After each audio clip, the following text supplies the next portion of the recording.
There was a time in my life when I kept falling in love with the same type of person, musicians.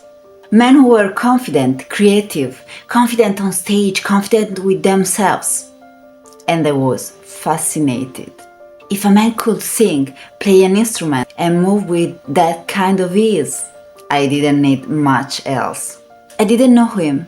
I didn't know his values. I didn't know how he treated people.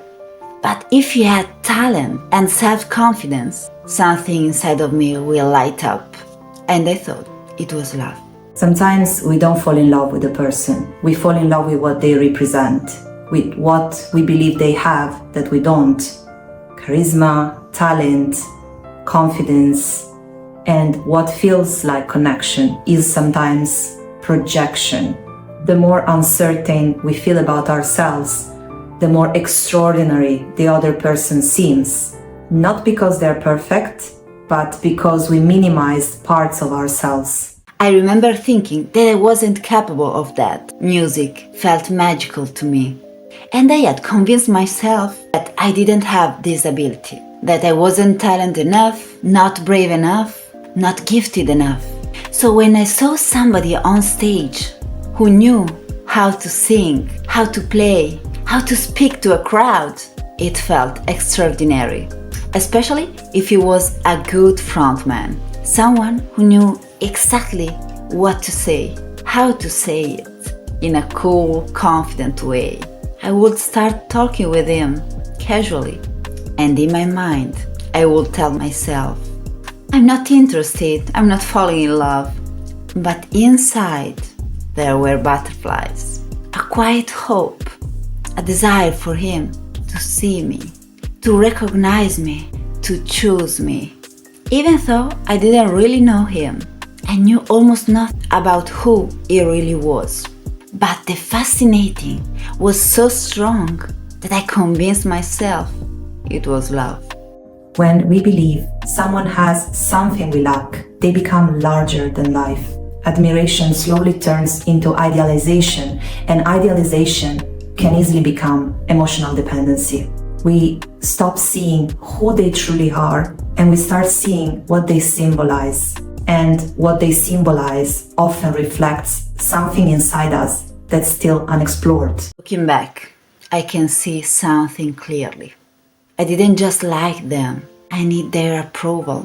I wanted them to recognize me as a woman, to choose me, to validate me.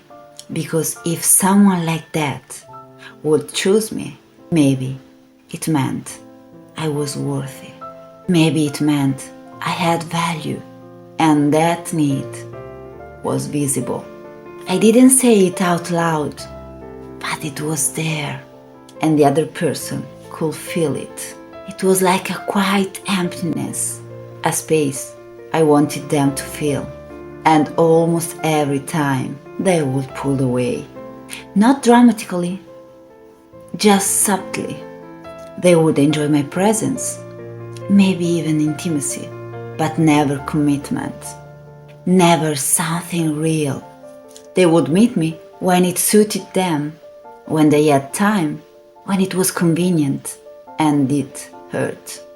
Because I couldn't understand why I kept ending up in the same situation. Need has a weight.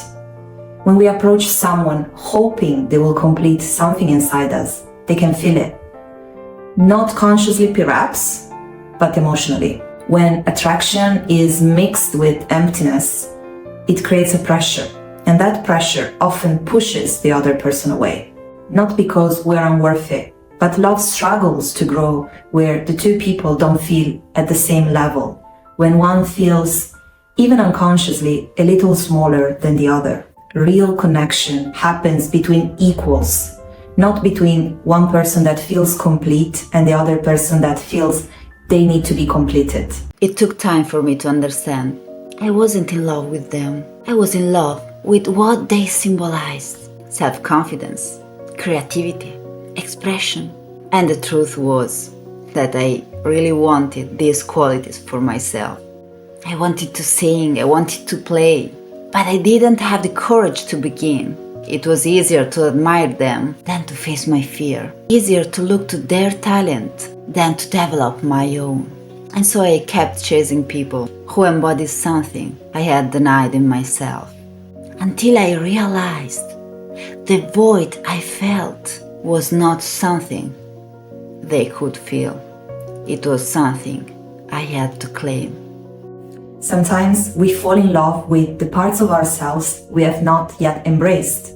We search for them in others. We idealize them, we chase them, we depend on them. But admiration becomes painful when it's rooted in self-doubt. The shift happens when we stop asking, will they choose me? And start asking, what part of me am I not choosing? Because when we begin to recognize our own abilities, our own creativity, our own worth, attraction changes. It becomes meeting, not needing. And love stops being a search for someone to complete us. It becomes a space where two whole people can meet and create something beautiful together.